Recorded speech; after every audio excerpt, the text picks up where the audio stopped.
Slope of the line यावर्षी नाही आहे, त्यामुळे ते आपण रिव्हिजनमध्ये घेणार नाही. हा जो कोर्स आहे तो प्युअरली ह्या वर्षीचा जो रिवाइज्ड सिलेबस आहे 25% रिड्यूस केलेला सिलेबस आहे त्याच्यावर आधारित आहे.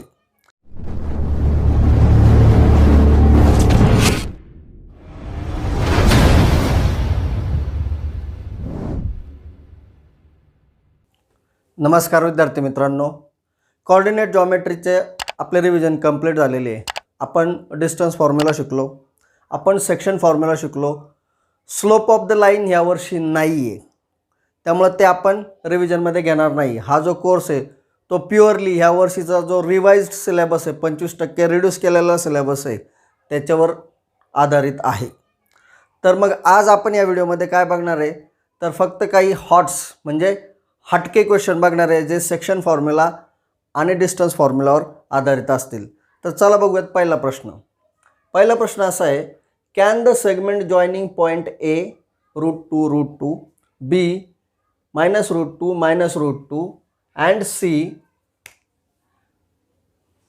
-√6 फॉर्म अ ट्रायंगल. 3 कोऑर्डिनेट दिलेले आहेत, ते 3 कोऑर्डिनेट जर जोडले तर ट्रायंगल तयार होईल का, असा प्रश्न अर्थ आहे. इफ ट्रायंगल इज फॉर्म्ड, आणि जर ट्रायंगल तयार झाला, state the type of the triangle, तर त्या ट्रायंगलचा टाइप सांगा. Considering sides of the triangle, त्याचे साइड्स कन्सिडर करून. साइड्स कन्सिडर करून ट्रायंगलचे किती टाइप असतात? 3. इक्विलॅटरल 3ही side same, isosceles 2 side same, आणि स्केलन एकही साइड सेम नसते. बरोबर, म्हणजे आपल्याला ते ठरवण्यासाठी आधी 2 पॉईंट्समधलं डिस्टन्स म्हणजे साइडची लेंथ शोधावी लागेल. बरोबर, तर आपण या सगळ्या 3ही साइड्सची लेंथ शोधूयात. ॲज वेल ॲज ह्याच्यात जुन्या क्लासमधले अजून एक कन्सेप्ट आहे, ट्रायंगल फॉर्म होतो की नाही हे आपण कसं ठरवतो. समजा स्टुडंट्स एक 6वीमध्ये आपण एक कन्सेप्ट शिकलो आहे. समजा एक ट्रायंगल आहे ABC, त्याची AB लेंथ आहे 5 सेंटीमीटर, BC लेंथ आहे 7 सेंटीमीटर. तर ही जी AC आहे ती 5 + 7 12 पेक्षा जास्त कधीच नसते, म्हणजे AC always less than or equal to 12 असणार. म्हणजे ट्रायंगलची कॅरेक्टरिस्टिक काय असते की कुठल्याही 2 साईडची ॲडिशन ही तिसऱ्या साईडपेक्षा जास्त असते. तसं आपल्याला इथं याच्या 3ही साईडची लेंथ शोधायची आणि त्यापैकी 2 छोट्या साईडची ॲडिशन जर तिसऱ्या मोठ्या साईडपेक्षा जास्त असेल तर म्हणायचं की ट्रायंगल तयार होऊ शकतो. तर चला पहिलं लेंथ शोधूयात. समजा आपल्याला AB मधली लेंथ शोधायची असेल तर AB स्क्वेअरचा फॉर्म्युला वापरूयात. AB स्क्वेअरचा फॉर्म्युला काय आहे की हा A आणि B आपण कन्सिडर केला तर याचा x कोऑर्डिनेट मायनस याचा x कोऑर्डिनेट, सो -√2 मायनस हा √2 याचा स्क्वेअर, राईट, प्लस दोन्ही यांचा y कोऑर्डिनेट. सो याचा y कोऑर्डिनेट आहे -√2 मायनस याचा √2 याचा स्क्वेअर. Clear guys? सो आपला आन्सर काय येईल? Therefore AB square is equal to -√2 is nothing but -2√2 चा स्क्वेअर प्लस -√2 is -2√2 चा square. So that is equal to 2√2 चा स्क्वेअर येतो 4 × 2, राईट, -2 चा स्क्वेअर 4 आणि √2 चा स्क्वेअर 2 प्लस 4 × 2, राईट. देअरफॉर आपण म्हणणार AB square is equal to 4 × 8 plus 4 × 8 16. So AB is equal to 4. ABचा स्क्वेअर 16 आहे म्हणजे AB 4 आहे. एक लाईनची लेंथ मिळाली आपल्याला, ती 4 आहे. तशीच आता आपल्याला BCची किती लेंथ आहे ती शोधायची आहे, BC. So BC square is equal to, परत x कोऑर्डिनेट व्यवस्थित बघूयात, -√6 काय येईल, -√6 मायनस हा -√2. तर हा √2 जर आपण मायनस केला तर तो आपोआप मायनस मायनस प्लस होईल. करू तसं डायरेक्ट इथं +√2 लिहू किंवा जागा मिळू शकते. समजा कन्फ्युजन नको असेल तर -√6 मायनस -√2. क्लिअर? आणि ह्या टोटल ब्रॅकेटचा स्क्वेअर प्लस √6 मायनस √2 आणि ह्या टोटल ब्रॅकेटचा स्क्वेअर. Clear guys. आता हे स्क्वेअर सोडवल्यानंतर काय येईल, therefore BC square is equal to -√6 plus √2 bracket square plus इकडं √6 प्लस √2 ब्रॅकेटचा स्क्वेअर. क्लिअर. तर हा -√6 प्लस √2 प्लस √6 मायनस √2, हा -√6 प्लस √2 आपण रिव्हर्स ऑर्डरने पण लिहू शकतो. म्हणजे आपण असंही लिहू शकतो त्याला, BC square is equal to √2 minus √6 square plus इकडं √2 प्लस √6 स्क्वेअर. स्टुडंट्स, हे मी असं का लिहिलं, कारण दोन्ही लाईक सर्ड्स नाही आहेत, एक √2 आहे एक √6 आहे, त्यामुळे इथल्यासारखे आपण डायरेक्ट ॲडिशन करू शकत नाही. म्हणजे आपल्याला A-B किंवा A+Bचा फॉर्म्युला वापरायचा आहे.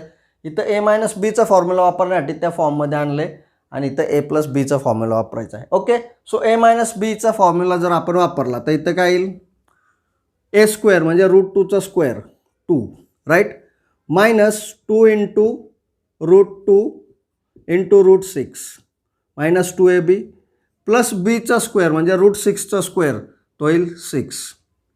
बरोबर. हे झालं पहिल्या ब्रॅकेटचं एक्सपान्शन. तसं दुसऱ्या ब्रॅकेटचं एक्सपान्शन काय येईल, plus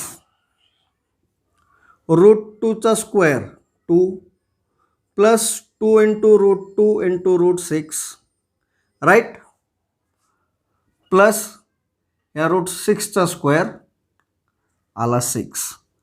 so that is equal to, आता आपण पहिल्या आणि दुसऱ्या ब्रॅकेटचं सरळ सरळ फक्त ॲडिशन करतोय. ॲडिशन करताना काय होईल, इथं -2 इंटू √2 इंटू √6 आणि +2 इंटू √2 इंटू √6 यांची ॲडिशन करताना हे दोन कट होतील. म्हणजे पहिल्या ब्रॅकेटमध्ये राहिला 2 + 6 प्लस दुसऱ्या ब्रॅकेटमध्ये 2 + 6 म्हणजे 8 + 8 16, right. So BC square is equal to 16, therefore BC is equal to 4.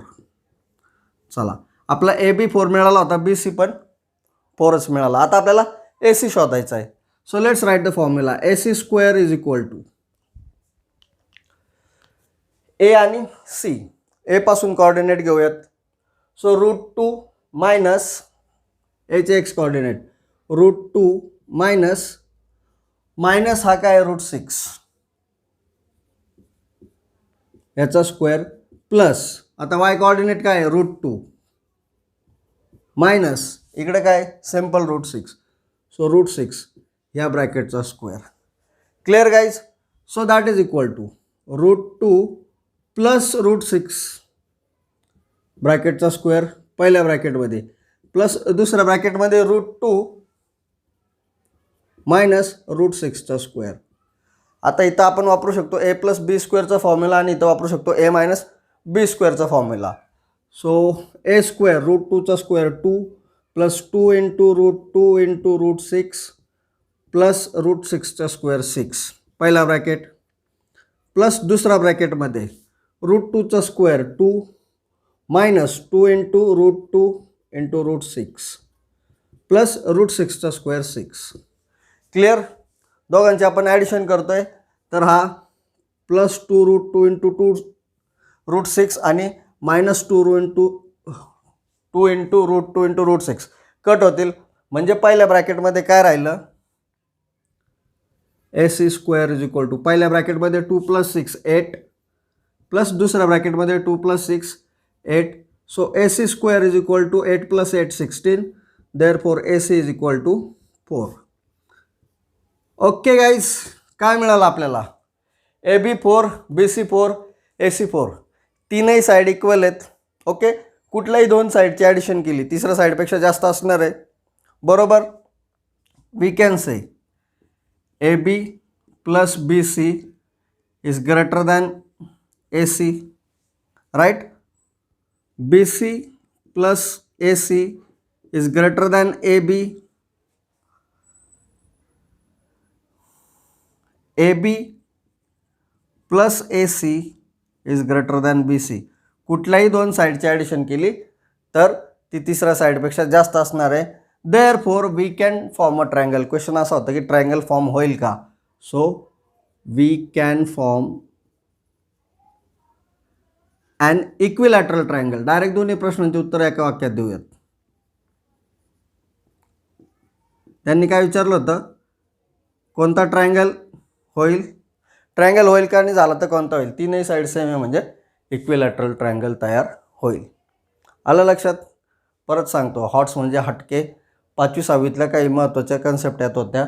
9वीतली सर्टची concept होती, म्हणून हे एक्झाम्पल याच्यामध्ये इन्क्लूड केलेलं आहे. आता आपण नेक्स्ट एक्झाम्पल बघूयात.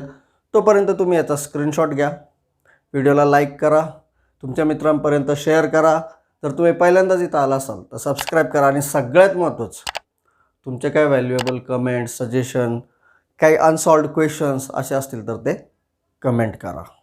Find the possible pairs of coordinates of the fourth vertex D of the parallelogram. एका पॅरलेलोग्रामचा फोर्थ वर्टेक्स, चौथा वर्टेक्स डी, आणि त्याचे आपल्याला कोऑर्डिनेट शोधायचे आहेत. If 3 of its vertices are A, B, C. पॅरलेलोग्रामचे 3 वर्टायसेस दिले नाही, आपल्याला चौथा वर्टेक्स शोधायचा आहे. पहिले एक रफ फिगर काढूयात. समजा हा A, हा B आहे, हा C आहे.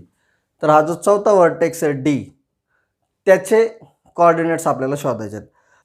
तर कन्सिडर करूयात एक चौथा वर्टेक्स आपण ड्रॉ करूयात. पॅरलेलोग्राम कंप्लीट करूयात पहिला. ओके, तर हे डीचे कोऑर्डिनेट्स शोधायचे आहेत. एचे कोऑर्डिनेट्स किती आहेत? 5, 6.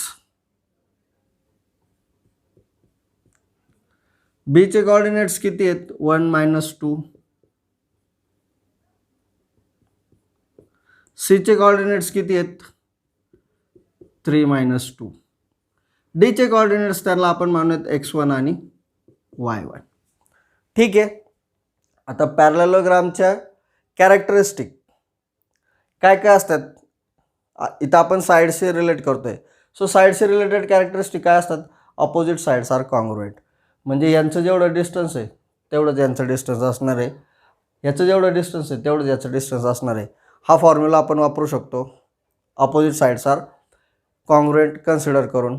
आणखीन त्याची कॅरेक्टरिस्टिक काय असती? The another characteristic is related to its diagonals. कारण डायगोनल सुद्धा वर्टायसेसला मॅच करतात आणि त्यांच्याशी रिलेटेड पण एखादी कॅरेक्टरिस्टिक असती. ओके, सो डायगोनलशी रिलेटेड कॅरेक्टरिस्टिक काय? समजा हा डायगोनल ओ आहे, तर diagonal of a parallelogram bisect each other. म्हणजे ओ जो आहे तो हे डायगोनल BD आणि AC दोघांना बायसेक्ट करतो. म्हणजे ओ BDचा पण मिड पॉईंट आहे आणि ACचा पण मिड पॉईंट आहे. म्हणजे आपण इथं मिड पॉईंट फॉर्म्युला पण वापरू शकतो. आता इथं आपण डिस्टन्स फॉर्म्युला पण वापरू शकतो, मिड पॉईंट फॉर्म्युला पण वापरू शकतो. मग सोपा फॉर्म्युला कोणता आहे? तर mid point formula. So let's go with mid point formula. ह्याचे एंड पॉईंट दिलेले आहेत त्यामुळे आपल्याला ओचे कोऑर्डिनेट्स मिळणार आहेत. तो ओचे coordinates by using mid point formula शोधूयात. समजा ओचे कोऑर्डिनेट्स आहेत XY. So right down. Suppose coordinate of OR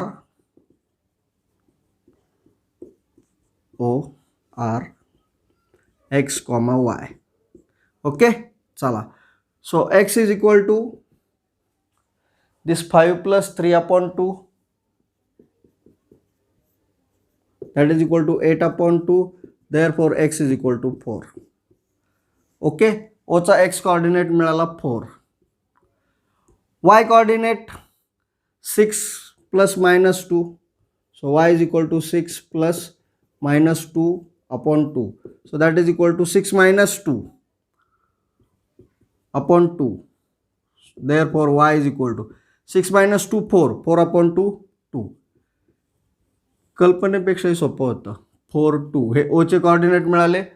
त्यांचा उपयोग आपण इथं x1 आणि y1 मध्ये वापरला की x1 आणि y1 म्हणजे जेवढा प्रॉब्लेम कॉम्प्लिकेटेड दिसत होता त्याच्यापेक्षा तो कितीतरी पट जास्त सोपा निघाला. ठीक आहे.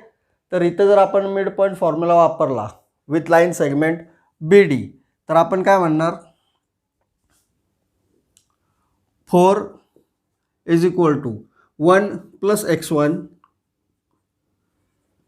upon 2, right? By using midpoint formula, 1 plus x1 upon 2. So x1 plus 1 is equal to 8, right? Therefore x1 is equal to 7. विषय is clear. चला 7 मिळाला. आता y1 शोधूयात. 2 is equal to minus 2 plus y1 upon 2. Therefore y1 minus 2 is equal to 2 to the 4. Therefore y1 is equal to 6. अरे वाह, किती मजा आली. हां, स्टार म्हणता म्हणता सुपरस्टार एक्झाम्पल निघालं हे तर. ठीक आहे गाईज.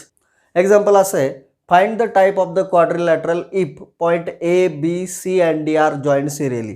हे 4 पॉईंट सिरियली जोडलेले, म्हणजे जो काही क्वाड्रिलॅटरल तयार होईल त्या क्वाड्रिलॅटरलचं नाव असणार आहे A B C D. Let quadrilateral A B C D is given quadrilateral.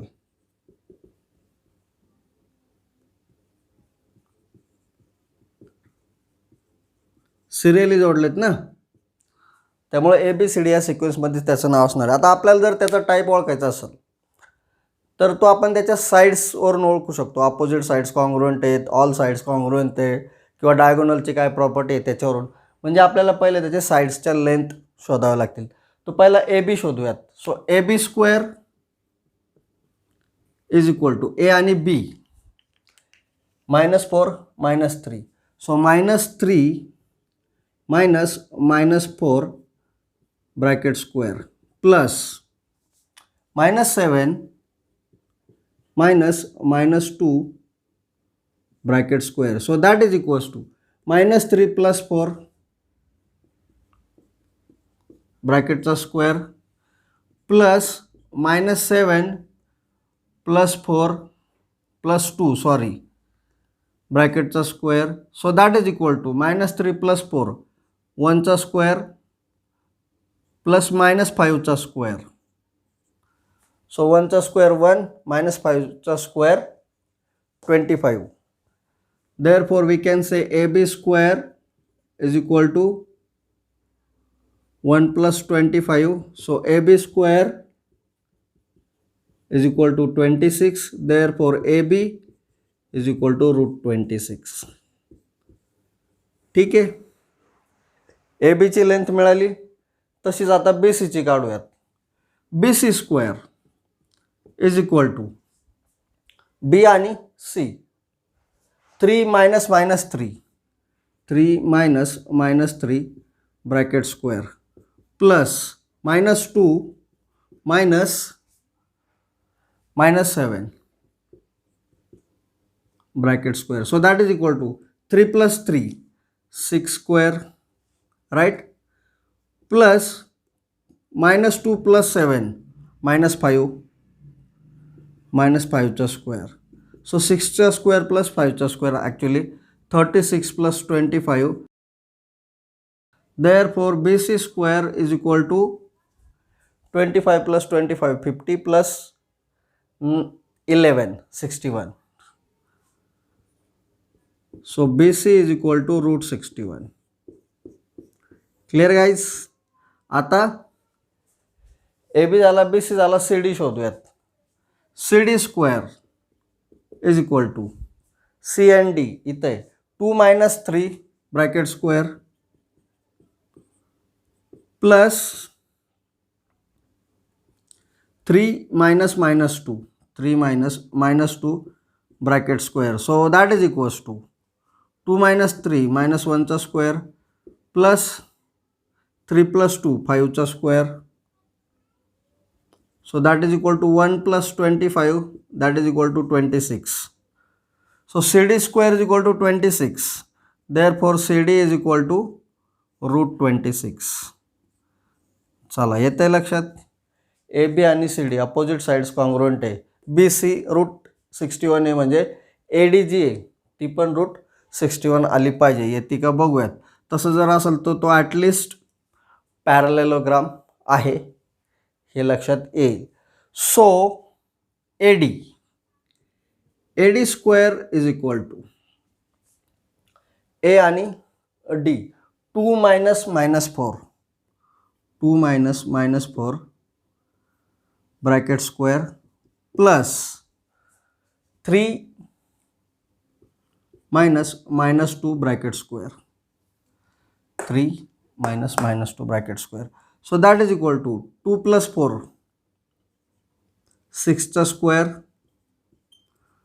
plus 3 plus 2 5 चा square same आलं 6 चा square plus 5 चा square 36 plus 25 61. AD is equal to root 61. आता guys त्याचे अपोजिट साइड कॉन्ग्रुएंट आलेले आहेत म्हणजे तो एक तर पॅरलेलोग्राम असणार आहे किंवा रेक्टेंगल असणार आहे. पॅरलेलोग्राम आणि रेक्टेंगलमध्ये अपोजिट साइड कॉन्ग्रुएंट असतात. मग बाकी पॅरलेलोग्राम आणि रेक्टेंगलमध्ये अजून एक फरक असतो. तो काय असतो की रेक्टेंगलचे जे डायगोनल्स आहेत ते कॉन्ग्रुएंट असतात आणि पॅरलेलोग्रामचे डायगोनल्स कॉन्ग्रुएंट नसतात. तर इथं आपण बघूयात यांच्या डायगोनल्सची लेंथ काढूयात आणि ती जर कॉन्ग्रुएंट आली तर म्हणायचं हा रेक्टेंगल आहे आणि नाही आली तर म्हणायचं हा पॅरलेलोग्राम आहे. सो डायगोनल ABCD मध्ये डायगोनल असणार अल्टरनेटवाले AC राईट. सो AC शोधूयात. AC square is equal to A आणि C. So 3 minus minus 4 3 minus minus 4 चा square plus minus 2 minus minus 2 चा square. So that is equal to 3 plus 4 7 चा square 49 plus minus 2 plus 2 0 चा square 0 right. Minus 2 plus 2 0 0 चा square. So AC square is 49. Therefore AC is equal to 7. आता बस फक्त BD शोधायची. BD जर 7 आला तर तो रेक्टेंगल नाहीतर मग तो पॅरलेलोग्राम. चला BD square is equal to B आणि D 2 minus minus 3 2 minus minus 3 चा स्क्वेअर प्लस 3 मायनस मायनस 7 चा स्क्वेअर राईट. B आणि D. So that is equal to 2 plus 3 5 चा स्क्वेअर 2 plus 3 5 चा स्क्वेअर प्लस 3 plus 7 10 चा square. So that is not equal to 49. Answer is 125. Therefore BD is equal to root 125 which is not equal to AC. So opposite sides are congruent but diagonals are not congruent. Therefore quadrilateral ABCD is a parallelogram. हे खाली लिहायचं तुमच्या चांगल्या हँडरायटिंगमध्ये.